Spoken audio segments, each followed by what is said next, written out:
আবদের কাজকে ইবাদত বলা হয়, বান্দার কাজকে বন্দিগি বলা হয়। আমরা ইবাদত বন্দিগি করি না।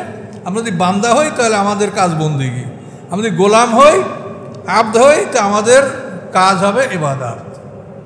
এটা বুঝে নিতে হবে। কাজে এইটা আর একজনে করতে পারে না। আপনি যে একটা লোককে কম্পেল করেন, তার উপরে আপনি বাধ্যবাধকতা চাপিয়ে দেন, তো নামাজ পড়তে হবে, তাহলে তোমাকে শাস্তি দেওয়া হবে। তাহলে আপনার শাস্তির ভয়তে নামাজ পড়বে। এখন নামাজে দাঁড়াইয়া শুধু আপনাকে গালি দেবে, আল্লাহকে গালি দেবে আর বলবে আল্লাহু আকবার। কি আপনি ঠেকাইতে পারবেন? তাহলে আপনি জোর করে তাকে নামাজ পড়তে কেন বলেন? তাকে এটা বুঝিয়ে বলেন, যদি ভালো মনে করে পড়বে, না হলে আপনার কাজ আপনি বলতেই থাকেন। আল্লাহ কোরআনে কি বলছেন? ও আমুর আহলাকা বিস-সলাতে ওয়াসতাবির আলাইহা। আল্লাহ বলছেন যে তুমি তোমার পরিবার পরিজনকে নামাজে আদেশ দান করো, ওয়াসতাবির আলাইহা, এবং এই আদেশ দানে তুমি অবিচল থাকো। তুমি সর্বক্ষণ সর্বদাই যথাসময় এটা তুমি বলতে থাকো, কিন্তু জোর করা যাবে না। লা ইকরাহা ফিদ্দিন, আল্লাহর দ্বীনের বিধান, এটা বুঝতে হবে। চ্যানেলটি সাবস্ক্রাইব করে আমাদের সঙ্গেই থাকুন। আসসালামু আলাইকুম। সম্মানিত সুধীমণ্ডলী, আমরা সূরা হুদের 25 নম্বর আয়াত থেকে এখন আলোচনা শুরু করতে যাচ্ছি। আউযু বিল্লাহি মিনাশ শাইতানির রাজিম। বিসমিল্লাহির রহমানির রহিম। ওয়ালাকাদ আরসালনা নূহান ইলা কওমিহি ইন্নী লাকুম নাযীরুম মুবিন। নিশ্চয়ই আমি নূহ আলাইহিস সালামকে তার জাতির নিকট পাঠিয়েছিলাম। তিনি তাদেরকে বলেছিলেন, ইন্নী লাকুম নাযীরুম মুবিন, নিশ্চয়ই আমি তোমাদের জন্য স্পষ্ট ভয় প্রদর্শনকারী। নূহ আলাইহিস সালাম হোসেন আদম আলাইহিস সালামের দশম পুরুষের পয়গম্বর। নূহ আলাইহিস সালামের পিতার নাম লামাক, তার পিতার নাম মুতাওয়াশা, তার পিতার নাম মাকনু, তার পিতার নাম ইয়ারিদ, তার পিতার নাম মাহালাবিল, তার পিতার নাম কাবেন, তার পিতার নাম বানেশ, তার পিতার নাম শীষ, শীষের পিতা আদম আলাইহিস সালাম। আদম আলাইহিস সালামের দশম পুরুষের পয়গম্বর নূহ আলাইহিস সালাম। তার পিতার নাম লামাক, মায়ের নাম শামকা বিনতে আনুশ, এবং নূহ আলাইহিস সালামের পিতামাতা উভয়ই মুসলমান ছিলেন। নূহ আলাইহিস সালামকে শাইখুল আম্বিয়া বলা হয়, সমস্ত নবীদের মুরব্বী। তিনি 1260 বছর হায়াত পেয়েছেন, 950 বছর জাতিকে দাওয়াত দিয়েছেন। তো আল্লাহ তাআলা এই কথাটা আমাদেরকে স্মরণ করে দিচ্ছেন। তিনি তার জাতিকে বললেন যে আমি তোমাদের জন্য স্পষ্ট ভয় প্রদর্শনকারী। আল্লাহ তা'বুদু ইল্লাল্লাহ, তোমরা আল্লাহ ছাড়া কারো গোলামি করবে না। ইন্নী আখাফু আলাইকুম আযাবা ইয়াউমিন আলিম, নিশ্চয়ই আমি ভয় করছি তোমাদের উপরে আযাবা ইয়াউমিন আলিম, বেদনাদায়ক শাস্তির দিনের, যেই দিনের শাস্তিটা খুবই বেদনাদায়ক, পেইনফুল রুম, আমি সে থেকে তোমাদের ভয় করছি।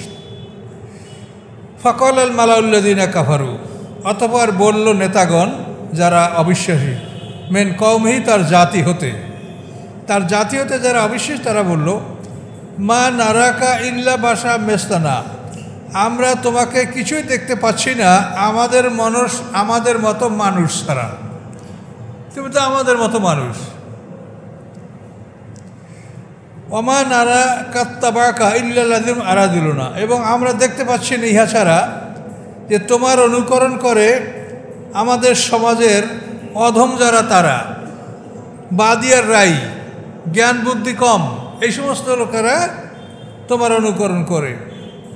ওমা নারা লাকুম আলাইনা মিন ফাদ, আমি দেখি না তোমাদের জন্য যে আমাদের উপরে তোমার কোনো অনুগ্রহ আছে, তোমার কোনো শ্রেষ্ঠত্ব আছে, এরকম কিছু দেখতে পাচ্ছি না। বাল নাযুন্নুকুম কাযিবিন, বরং আমরা তোমাদেরকে ধারণা করছি যে তোমরা মিথ্যাবাদী। তাহলে এখন দেখেন, পৃথিবীর আদিকাল থেকে মানুষের ধারণা যে মানুষ নবী হবে কেন, নবী হবে ফেরেশতা, নবী হবে নূরের তৈরি, মানুষ নবী হবে কেন, এটা কিন্তু প্রাচীন কাল থেকে মানুষের ধারণা। তো এই ধারণা এখনও সমাজে আছে। আমাদের সমাজের বিশাল একটা দল আছে যারা নবীকে নূরের তৈরি বলে, নবী সম্পর্কে অনেক বাড়াবাড়ি করে। তো এটা সম্পর্কে আল্লাহ আমাদেরকে সতর্ক করে দিয়েছেন এবং কোরআনে স্পষ্ট ভাষায় আল্লাহ বলেছেন যে আপনি বলে দেন, কুল, আপনি বলুন, ইন্নামা আনা বাশারুম মিসলুকুম, নিশ্চয়ই আমি তোমাদের মতো মানুষ। ব্যবধানটাকে ইউহা ইলাইয়া, আমার কাছে ওহী আসে। তাহলে আমি তোমাদের মতো মানুষ, ব্যবধান এতটুকুই যে আমার কাছে ওহী আসে। আমার খাদ্য পানি আমি গ্রহণ করি, আমার মলমূত্র ত্যাগ তোমাদের মতো আসে, আমার স্ত্রী আছে, সংসার আছে, ছেলে মেয়ে আছে, আমি হাটে যাই, বাজারে যাই, কাজকর্ম করি, সবই আমি তোমাদের মতো। কিন্তু ব্যবধান এখানে যে আমার কাছে ওহী আসে, এজন্য আমি রাসূল। কাজেই নবীরা মানুষ ছাড়া অন্য কিছু নন এবং সকল নবীকে আল্লাহ তাআলা তার জাতির ভাষায় তার কাছে আসমানি কিতাব নাযিল করেন। মুহাম্মদ সাল্লাল্লাহু আলাইহি ওয়াসাল্লামের জাতির ভাষা আরবি ভাষায় তার উপরে কোরআন নাযিল হয়েছে। অন্যান্য নবী যখন তাওরাত কিতাব, মুসা আলাইহিস সালামের জাতির ভাষা ছিল এব্রানি ভাষা, হেব্রু ভাষা, তাওরাত কিতাব এব্রানি ভাষায় নাযিল হয়েছে। তো জবুর কিতাব গ্রিক ভাষা, ইউনানি ভাষায় জবুর কিতাব নাযিল হয়েছে। আর ইনজিল কিতাব এটা সুরিয়ানি ভাষায় নাযিল হয়েছে। সুরিয়ানি ভাষাটা একেবারে আদি ভাষা, এটা আদম আলাইহিস সালামের ভাষা ছিল। আদম আলাইহিস সালামের যেটা ভাষা ছিল, ঈসা আলাইহিস সালামের ভাষা ওটাই। ওই ঈসা আলাইহিস সালামের মাতৃভাষা, তার মাতৃভাষা সুরিয়ানি ভাষায় আল্লাহ তাআলা ইনজিল কিতাব নাযিল করেছেন। এইটা মনে রাখার সহজ একটা বুদ্ধি আছে। ফামুন, তামুন, জাইদুন, আসা। ফামুন, ফোরকান আরবি ভাষায় মুহাম্মদ সাল্লাল্লাহু আলাইহি ওয়াসাল্লাম পড়ে। তামুন, তাওরাত ইব্রানি ভাষায় মুসা আলাইহিস সালাম পড়ে। জাইদুন, জবুর ইউনানি ভাষায় দাউদ আলাইহিস সালাম পড়ে। আসা, আলিফ সিনাইন, ইনজিল সুরিয়ানি ভাষায় ঈসা আলাইহিস সালাম পড়ে। এই তিনটা শব্দ মনে রাখলে আপনার মনে রাখতে বিষয়টা সহজ হবে। ফামুন, তামুন, জাইদুন, আসা।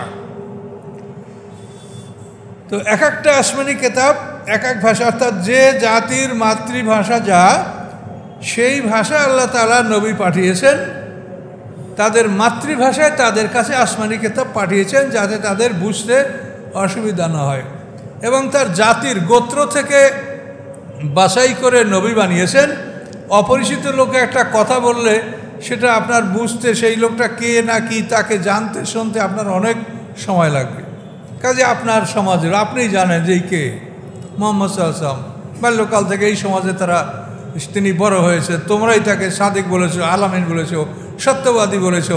কাজে তার কাছে কোরআন আসছে।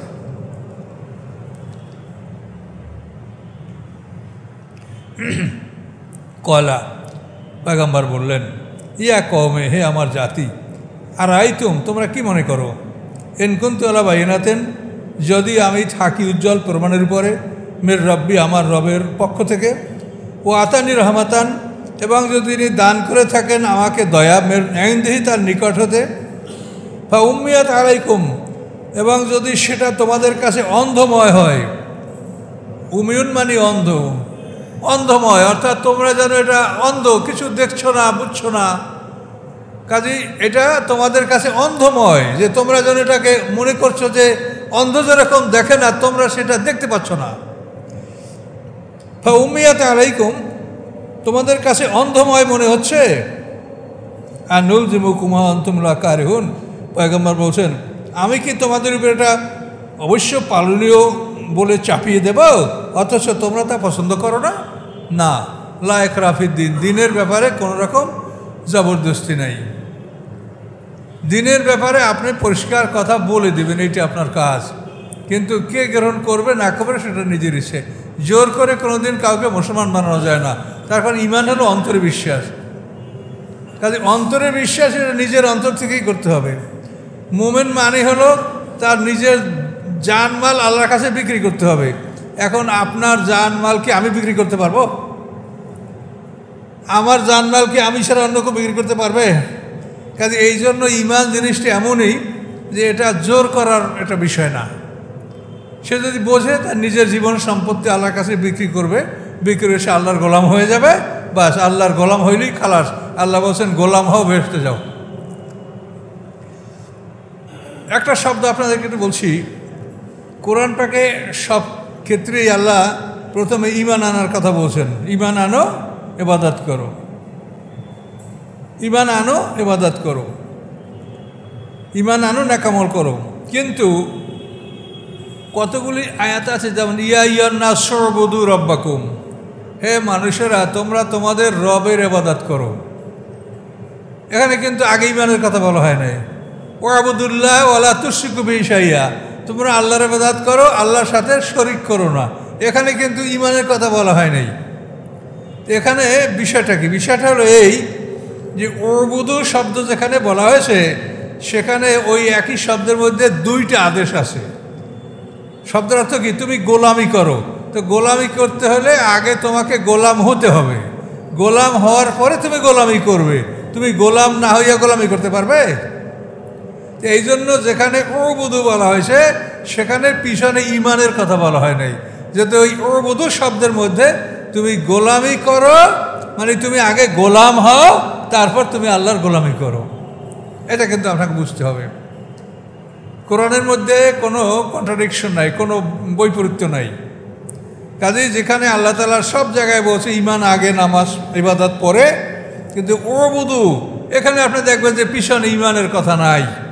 এর অর্থ যে উবুদু যে আদেশটা দেওয়া হয়েছে এখানে দুইটা জিনিস, যে তুমি গোলাম হও, ইবাদত করো। গোলাম না হইয়া তো তুমি গোলামি করতে পারবে না। আবদের কাজকে ইবাদত বলা হয়, বান্দার কাজকে বন্দিগি বলা হয়। আমরা ইবাদত বন্দিগি করি না। আমরা যদি বান্দা হই তাহলে আমাদের কাজ বন্দিগি, আমরা যদি গোলাম হই, আবদ হই, তো আমাদের কাজ হবে ইবাদত। এটা বুঝে নিতে হবে। কাজে এইটা আর একজনে করতে পারে না। আপনি যে একটা লোককে কম্পেল করেন, তার উপরে আপনি বাধ্যবাধকতা চাপিয়ে দেন, তোমার নামাজ পড়তে হবে, তাহলে তোমাকে শাস্তি দেওয়া হবে। তাহলে আপনার শাস্তির ভয়তে নামাজ পড়বে। এখন নামাজে দাঁড়াইয়া শুধু আপনাকে গালি দেবে, আল্লাহকে গালি দেবে, আর বলবে আল্লাহু আকবার। কি আপনি ঠেকাইতে পারবেন? তাহলে আপনি জোর করে তাকে নামাজ পড়তে কেন বলেন? তাকে এটা বুঝিয়ে বলেন, যদি ভালো মনে করে পড়বে, না হলে আপনার কাজ আপনি বলতেই থাকেন। আল্লাহ কোরআনে কি বলছেন? ও আমুর আহলাকা বিস-সলাতে ওয়াসতাবির আলাইহা। আল্লাহ বলছেন যে তুমি তোমার পরিবার পরিজনকে নামাজে আদেশ দান করো, ওয়াসতাবির আলাইহা, এবং এই আদেশ দানে তুমি অবিচল থাকো। তুমি সর্বক্ষণ সর্বদাই যথাসময় এটা তুমি বলতে থাকো, কিন্তু জোর করা যাবে না। লা ইকরাহা ফিদ্দিন, আল্লাহর দ্বীনের বিধান, এটা বুঝতে হবে।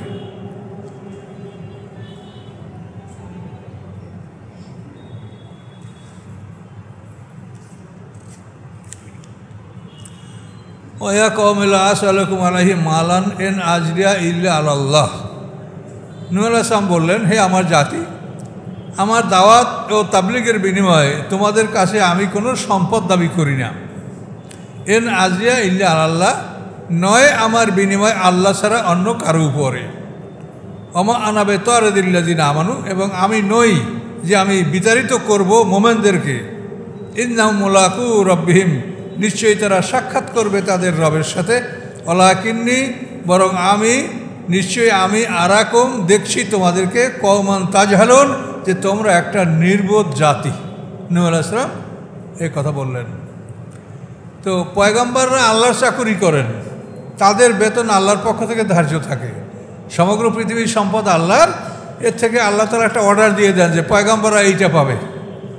এখন পূর্বের পয়গম্বরদের কি বেতন ছিল তা তো আমরা বলতে পারছি না, তবে আমাদের নবীর ব্যাপারটা আমরা বলতে পারি যে আল্লাহ রসুলের পারিশ্রমিক ছিল যে যুদ্ধে যত সম্পদ হস্তগত হবে সেটা 5 ভাগ করা হবে, 5 ভাগের 4 ভাগ সমস্ত সৈন্যবাহিনীর মধ্যে বন্টন করা হবে, আর 1 ভাগ একা রাসূল সাল্লাল্লাহু আলাইহি ওয়াসাল্লাম পাবেন।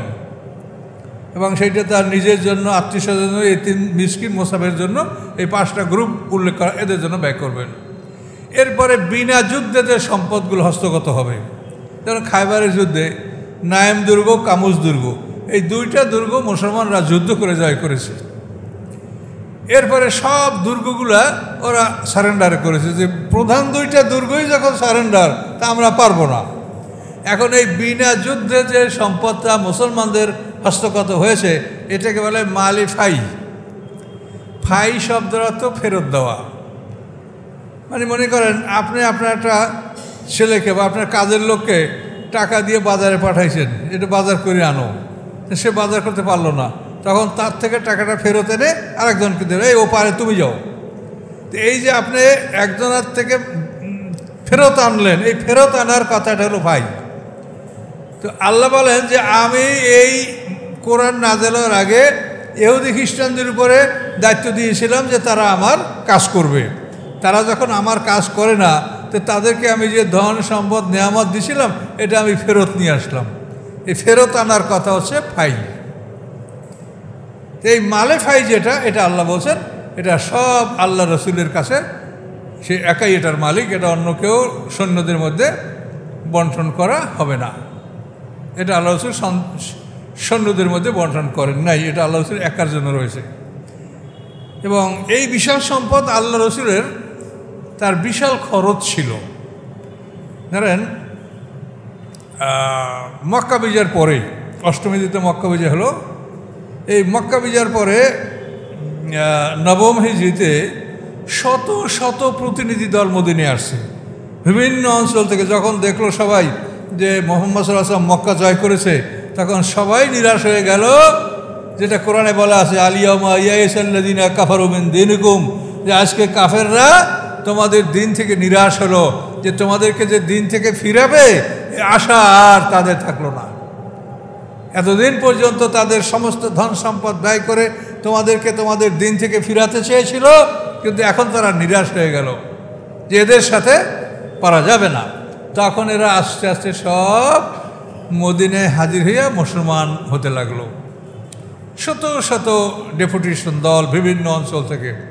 এই লোকগুলো যখন মদিনায় আসতো, এদের সম্পূর্ণ মেহমানদারি, খাদ্য খাদক দান করা, তাদের থাকা খাওয়ার যাবতীয় ব্যবস্থা কিন্তু আল্লাহ রসুল করেছেন। এটা বিরাট খরচ এই ডেপুটেশনদের পিছনে।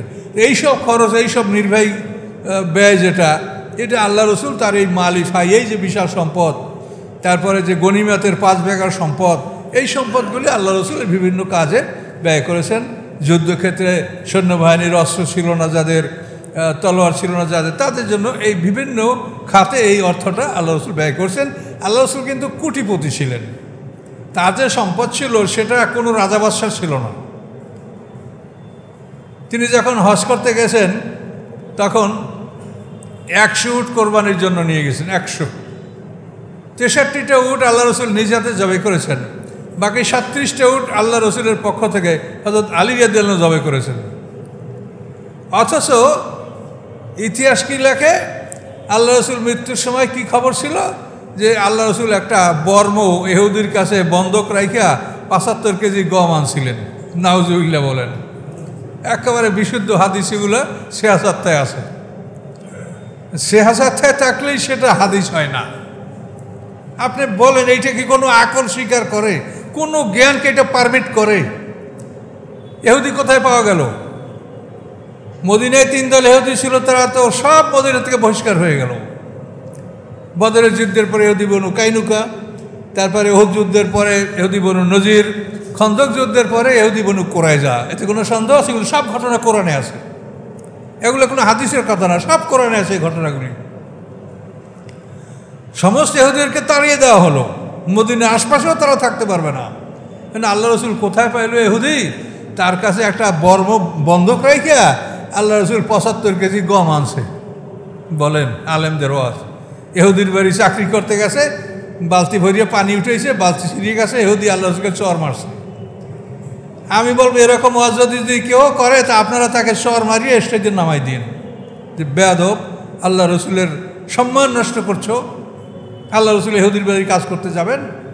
যে এত কোটি কোটি টাকার সম্পদের মালিক, এবং এক একটা স্টেট, এই যে খাইবার, ফেদাক, তাইমা, ওয়াদিউল কোরা, এই যে খাইবার অঞ্চলের যে স্টেটগুলি, এগুলি এক একটা স্টেট বাংলাদেশের মতো এরকম একটা দেশ। এগুলি সব আল্লাহ রসুলের ছিল। হ্যাঁ, আবার কি তার ইন্তেকালের দিন ঘরে তেল ছিল না, আয়েশা সিদ্দিকা প্রতিবেশীর কাছ থেকে তেল নিয়ে আসছে। এগুলি অথেন্টিক বই যেগুলি, সেই সমস্ত কেতাবে রাহিকুল মুক্তবাই সমস্ত কথা আছে। খুবই দুঃখ লাগে। আমি রাসূলের জীবনী লিখতাম না, কিন্তু এই সমস্ত কথা বইতে থাকার কারণে আমি রাসূলের জীবন লেখার উপরে আমি হাত দিয়েছি। তার আমি লিখতাম না। আমি চিন্তা করছিলাম যে রাসূলের জীবনী আসে, আমি সেটা লিখে আবার মানুষের উপরে আর একটা বোঝা চাপাবো, কারণ এগুলো তো বোঝা। পৃথিবীতে যা ইসলামের উপরে বই আছে তা আপনাকে 1000 বছর বয়স দিলেও আপনি পড়িয়ে শেষ করতে পারবেন না। কাজে আমি এইভাবে তো বোঝা বাড়াইতে চাই না, কিন্তু যে অবস্থা, এজন্য আমি লিখতে বাধ্য হয়েছি এবং লিখেছি। আল্লাহর রহমতে পাবেন বইটা, সপ্তাহখানের মধ্যে ইনশাল্লাহ পেয়ে যাবেন। এখন এই বিষয়গুলো দেখেন, আল্লাহ কি বললেন, পয়গম্বর নূহ আলাইহিস সালাম কি বললেন, যে আমার পারিশ্রমিক, আমার যেটা রেমুনারেশন, এটা আল্লাহর কাছে, এটা আমি তোমাদের কাছে চাই না, আর আমি দরিদ্র মুসলমানদেরকে তাড়াইয়াও দেব না। ওয়ালাকিন্নী আরাকুম কওমান তাজহারুন। ওয়া কওমে, নূহ আলাইহিস সালাম বলেন, হে আমার জাতি, মাইয়ানসুরুনি মিনাল্লাহি ইন তারাকতুহুম, কে সাহায্য করবে আমাকে আল্লাহ হতে, ইন তারাকতুহুম, যদি আমি মুমিনদেরকে তাড়াই। আফালা তাযাক্কারুন, তোমরা কি উপদেশ গ্রহণ করবে না?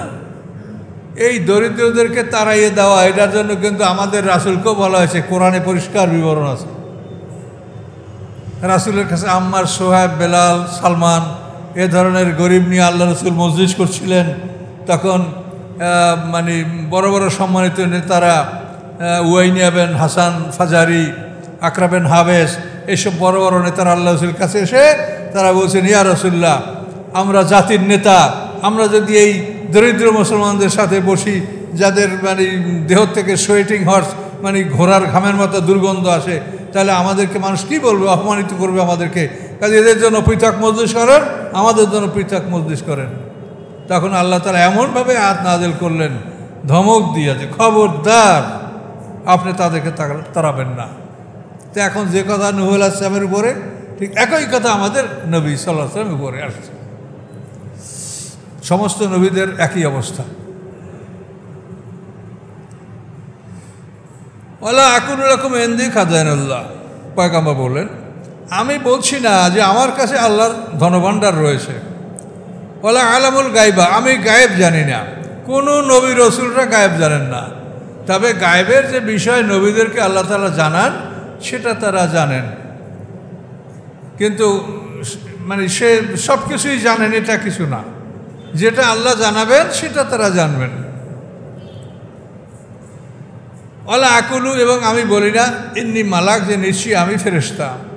ওয়ালা আকুলু, এবং আমি বলি না, লিল্লাযিনা, তাদের জন্য, তাজদারি আয়ুনুকুম, তোমাদের চক্ষু যাদেরকে তুচ্ছ জ্ঞান করে, আমি বলি না তাদের ব্যাপারে যে লা ইয়াতিয়াহুমুল্লাহু খাইরা, আল্লাহ তাআলা তাদেরকে কোনো কল্যাণ দান করবেন না। আল্লাহু আ'লামু বিমা ফি আনফুসিহিম, আল্লাহ জানেন যা কিছু আছে তাদের মনের মধ্যে।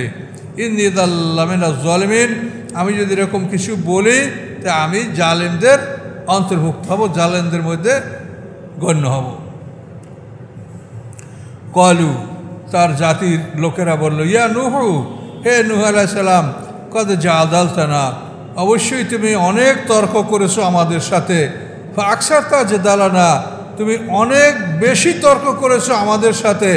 কাজেই ফাতিনা বিমা তাইদুনা ইন কুনতা মিনাস সাদিকিন, অতএব তুমি নিয়ে আসো যা তুমি আমাদেরকে ভয় দেখাচ্ছ আল্লাহর শাস্তির, এই শাস্তি আমাদের কাছে নিয়ে আসো, ইন কুনতুম সাদিকিন, যদি তুমি সত্যবাদীদের অন্তর্ভুক্ত হয়ে থাকো।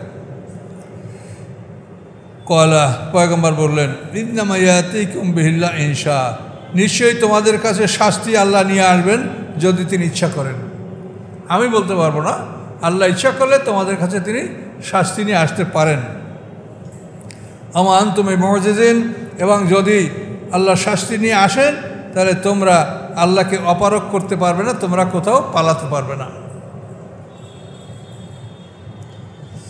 ওয়ালা ইয়ানফাউকুম নুসহি, এবং উপকার করবে না তোমাদেরকে আমার উপদেশ। এন আরাতু আন আনসাহা লাকুম, যদি আমি ইচ্ছা করি যে আমি তোমাদেরকে উপদেশ দান করব, আমার উপদেশ তোমাদের কোনো কাজে আসবে না। এন কান আল্লাহ ইউরিদু আইয়াকুম, যদি আল্লাহ ইচ্ছা করেন যে তোমাদেরকে আল্লাহ বিপদগামী করবেন, তাহলে আমার উপদেশ তোমাদের কোনো কাজে আসবে না। হুয়া রব্বুকুম, তিনি তোমাদের রব, ওয়া ইলাইহি তুরজাউন, এবং তার প্রতি তোমাদেরকে ফিরিয়ে আনা হবে, তার নিকটে তোমাদেরকে ফিরিয়ে আনা হবে। আম ইয়াকুলুন আফতারাহু, অথবা তারা কি বলে যে মুহাম্মদ সাল্লাল্লাহু আলাইহি ওয়াসাল্লাম এই কোরআন রচনা করেছে? মুহাম্মদ সাল্লাল্লাহু আলাইহি ওয়াসাল্লাম এই কোরআন রচনা করেছে? কুল, আপনি বলুন, ইনফতারাইতুহু, আমি যদি এটা নিজে রচনা করে থাকি, ফালাইয়া ইজরামি, আমার উপরে আমার পাপ। তাহলে এই রচনা করার পাপ এটা আমার উপরে, আমি এটা বহন করতে বাধ্য থাকবো।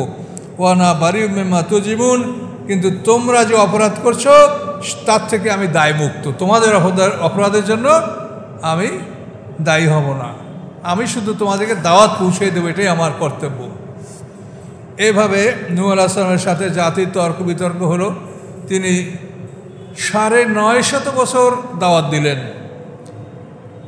অতঃপর নূহ আলাইহিস সালাম আল্লাহর কাছ থেকে তিনি জানতে পারলেন, আল্লাহ জানিয়ে দিলেন যে তোমার জাতি থেকে আর কেউ ঈমানদার হবে না, আর কেউ মুসলমান হবে না। ওহিয়া ইলা নূহিন আন্নাহু লা ইউমিনু মিন কওমিকা ইল্লা মান কাদ আমানা, আল্লাহ জানিয়ে দিলেন যে যারা ঈমান এনেছে এছাড়া আর কেউ ঈমান আনবে না। ফালা তাফতাজ বিমা কানু ইয়াফআলুন, অথবা তারা যা করে এটা নিয়ে তুমি আর আফসোস করো না, দুঃখ করো না। যখন আল্লাহটা জানিয়ে দিলেন তখন নূহ আলাইহিস সালাম জাতির জন্য বদদোয়া করলেন। ওয়াকালা নূহুর রাব্বি লা তাযার আলাল আরদি মিনাল কাফিরিনা দাইয়ারা, নূহ আলাইহিস সালাম বললেন, হে আমার রব, কাফেরদের একটা ঘরও আপনি পৃথিবীতে অবশিষ্ট রাখবেন না।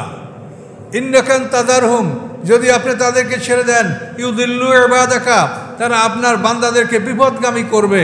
ওয়ালা ইয়ালিদু ইল্লা ফাজিরান কাফারা, এবং তারা কাফের ফাসেক ছাড়া কোনো ভালো সন্তান জন্মাবে না। তাদের কাফেরদের নসিহত এরকম ছিল, বৃদ্ধ ছেলে নিয়ে যখন নূহ আলাইহিস সালামের কাছ থেকে যাইত, তো বৃদ্ধ ছেলেকে বলতো, এই ছেলে, এই লোকটা মিথ্যাবাদী, তোরা এই লোকের কথা মানবি না। আমার বাবা আমাকে মানা করে গেছে, এই জন্য আমি মানি নাই। আর আমি তোর বাবা, আমি তোকে মানা করলাম যে এই লোকটা মিথ্যাবাদী, একে তুই অনুকরণ করবি না, এবং তুই তার ছেলেদেরকে বলবি যে তারা যেন এই লোকটা অনুকরণ না করে।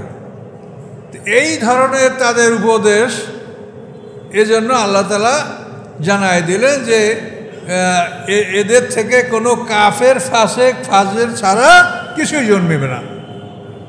নূহ আলাইহিস সালাম বদদোয়া করলেন, তার বদদোয়া আল্লাহ কবুল করলেন। বদদোয়া কবুল করার 20 বছর পরে বন্যাটা আসলো। এই 20 বছরের মধ্যে নূহ আলাইহিস সালামের জাতির কোনো নারীরা গর্ভবতী হয় নাই। যারা মায়ের কোলে শিশু ছিল তারা সব বালেগ হয়ে গেছে 20 বছরে। কাজেই নূহ আলাইহিস সালামের প্লাবনে কোনো শিশুরা, নাবালেগ বাচ্চা মারা যায়নি। এই 20 বছরে নূহ আলাইহিস সালাম আল্লাহর পক্ষ থেকে আদেশ পাইলেন যে তুমি একটা শাল গাছ লাগাও। তিনি একটা শাল গাছ লাগালেন। 20 বছরে সেই গাছের গ্রোথ এমনভাবে হলো যে প্রকাণ্ড এক গাছ হলো, এবং সেই একটা গাছের তক্তায় নূহ আলাইহিস সালামের পুরা নৌকাটা তৈরি হয়ে গেল। আল্লাহ বললেন, ওয়াসনাইল ফুলকা বিআয়ুনিনা, এই নৌকাটা তুমি আমার চোখের সামনে নির্মাণ করো। এভাবে আল্লাহর নির্দেশক্রমে নূহ আলাইহিস সালাম নৌকাটা তৈরি করেছিলেন। তাফসিরে বলা আছে নৌকাটার যে গলই, যেটাকে সামনের ভাগ, এটা বলা হয়েছে কাজুজুয়ের তয়রে, পাখির বক্ষস্থলের মতো। পাখির যে বক্ষ, কবুতর, ঘুঘু, এই পাখির বক্ষ যেরকম, এই নৌকাটার বক্ষস্থলটা ওরকম ছিল। তো এখন দেখেন পৃথিবীর সব জাহাজগুলি কিন্তু এই আকৃতিতে বানানো হয়, নিম্নাংশটাও পাখির সিনার মতো এরকম। এটা নূহ আলাইহিস সালামের নৌকাটা ওরকম ছিল। 300 হাত লম্বা, 50 হাত চওড়া, 30 হাত উঁচা বিশাল নৌকা নূহ আলাইহিস সালাম আল্লাহর হুকুমে নির্মাণ করেছেন। এই নৌকা নির্মাণ হয়ে যাওয়ার পরে আল্লাহ বলে দিলেন, ওয়াফারাত তান্নুর, যে চুলার থেকে ওভেন, চুলা, এই চুলার থেকে প্রবল বেগে যখন পানি বের হবে তখন তুমি বুঝতে পারবে যে বন্যা শুরু হয়েছে। তাফসিরে বলা আছে যে মা হাওয়া, আদম হাওয়া, এই যে আমাদের আদিমাতা হাওয়া, তিনি যে চুলাটা ব্যবহার করেছেন সেইটা পৃথিবীতে ছিল, এবং ওই চুলাটা পর্যায়ক্রমে পয়গম্বরদের দখলে ছিল, তাদের আয়ত্তে ছিল। ওই চুলার থেকে প্রবল বেগে যখন পানি বের হলো তখন নূহ আলাইহিস সালাম নিশ্চিত হলেন যে বন্যা শুরু হয়েছে। তখন তিনি যে সমস্ত প্রাণী পানিতে বাসে না সেই সকল প্রাণীর এক এক জোড়া নৌকায় তুললেন, আর মুসলমানদের 80টি মুসলিম পরিবার তাদেরকে নৌকায় তুললেন। এরা নৌকায় উঠল। আস্তে আস্তে বন্যার পানি বাড়লো এবং আল্লাহ বলে দিলেন যে তোমার এই নৌকার কোনো ইঞ্জিন লাগবে না, কোনো কিছু লাগবে না, এই নৌকাটা চলবে বিসমিল্লাহে মাজরেহা মুরসাহা। বিসমিল্লাহ বললে চলবে, বিসমিল্লাহ বললে থামবে। তুমি বলবা বিসমিল্লাহ, চলতে শুরু করবে।